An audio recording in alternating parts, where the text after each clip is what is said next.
Today, did you take the precept today? Just now? Perhaps. Did you?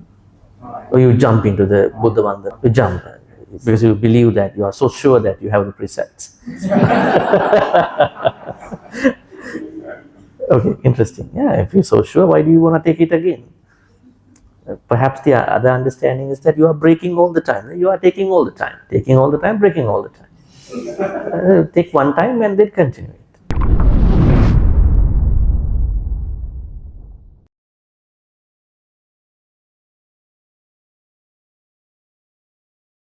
Topic for the Sutta discovery is a particular topic which we will be looking at through multiple suttas.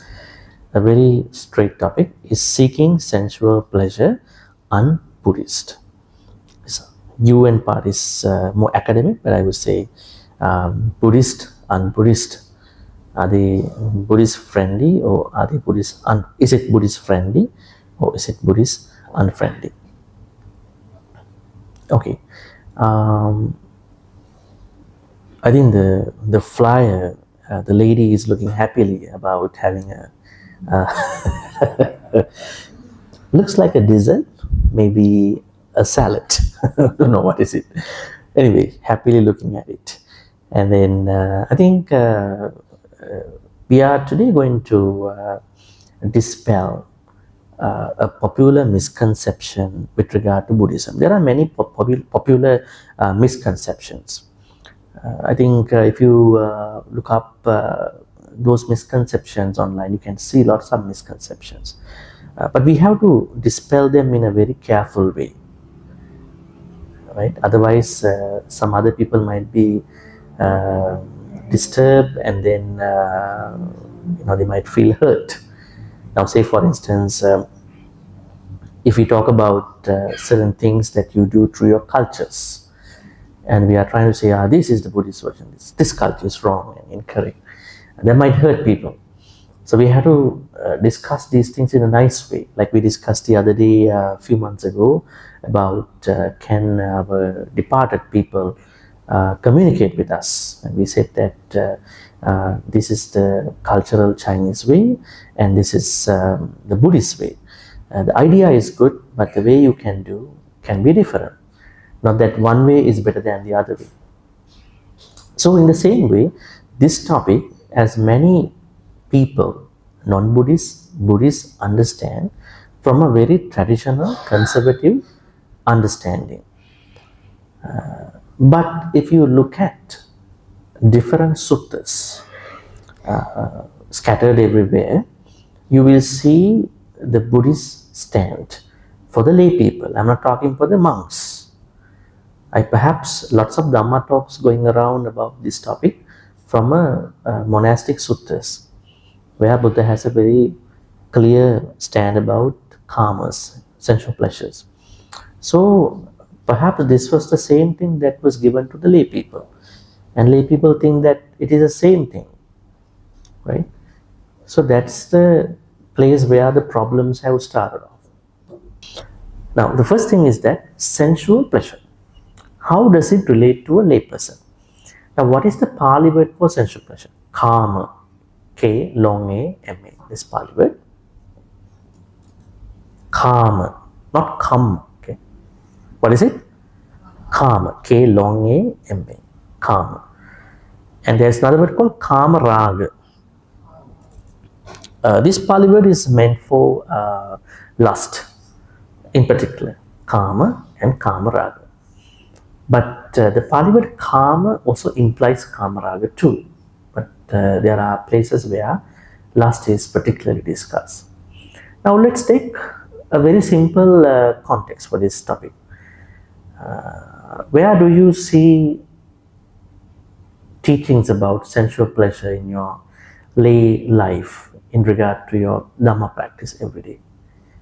You see that there is a precept called Kamesu Michachara Vedamani Sikkapada. Maybe today, did you take the precept today?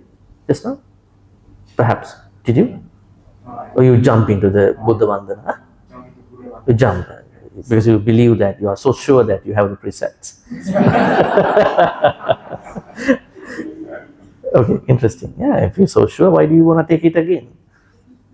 Perhaps the other understanding is that you are breaking all the time. You are taking all the time, taking all the time, breaking all the time. Take one time and then continue it. It's a good idea, right? So, anyways, kamesu michachara. This particularly means about sexual misconduct, right? But on another context, it relates to certain other areas of the kama. Buddha did not mention about different sexual behavior. A lot of people, they ask questions when we go to certain talks. Did the Buddha accept homosexual people, lesbians? Yesterday was the International Lesbians Day. Gays, LGBTQ community. Buddha did not identify these people. What he said was that do not step over to other people's relationships, dearly cordial relationships. That's not nice. And even today I'm trying to relate something very interesting. Now this karma should be maintained in a proper way so that you are not stepping over to other people's karmas. That is where you have to understand karma. Now, if there is a limitation, if there is a boundary with regard to sensual pleasure, especially the lust, your boundary, the level of the teachings that you understand through Kamesa Michachara or other teachings should be directly channeled towards limiting your karmas onto the person that you are with. That is the emphasis of karma with regard to the lay people. We will discuss that at the right place. So basically, karma means sensual pleasure. Let me ask you a very simple question. Probably I have asked this question in many sutta studies, maybe not here. What are the karmas? Now, we may understand karma in different ways, but what are the basic karmas? How do we create sensual pleasures? How do we experience sensual pleasures? In order for us to experience sensuality, we must have unobstructed senses, right? If you are a blind person, then you are not able to see, right? And then if you are a deaf person, you cannot hear, right? If you have a phlegmatic problem, if you have a cold, you cannot smell, right? Then if you have a flu, then you might not feel the taste, no appetite, right? That means your senses have to be unobstructed in order for you to experience, don't talk about enjoy, experience the basic sensory experience. What about the body? If you have a back pain, if you have a knee pain, how to enjoy a good comfortable bed, right? What about your mind? If you are so stressed out, depressed, if you are having a lot of bad vibes, how to enjoy your thoughts? That means our senses must be initially unobstructed. Suppose you are unobstructed, you are a healthy person, psychologically, you are a healthy person, your senses are widely open, but you are a healthy person, healthy human at that point. Then now the objects are coming on to you. We are calling those objects to be karmas.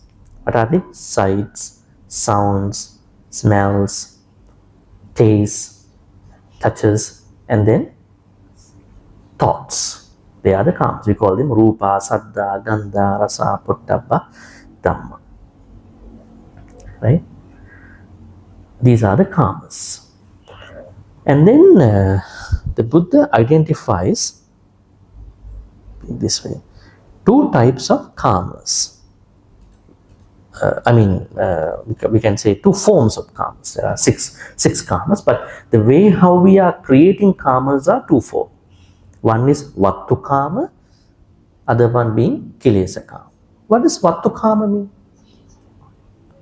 Vattu karma means, now let's say you like to see someone, you want to listen to someone's voice, you want to listen to a song, you want to smell a certain perfume, maybe an aroma.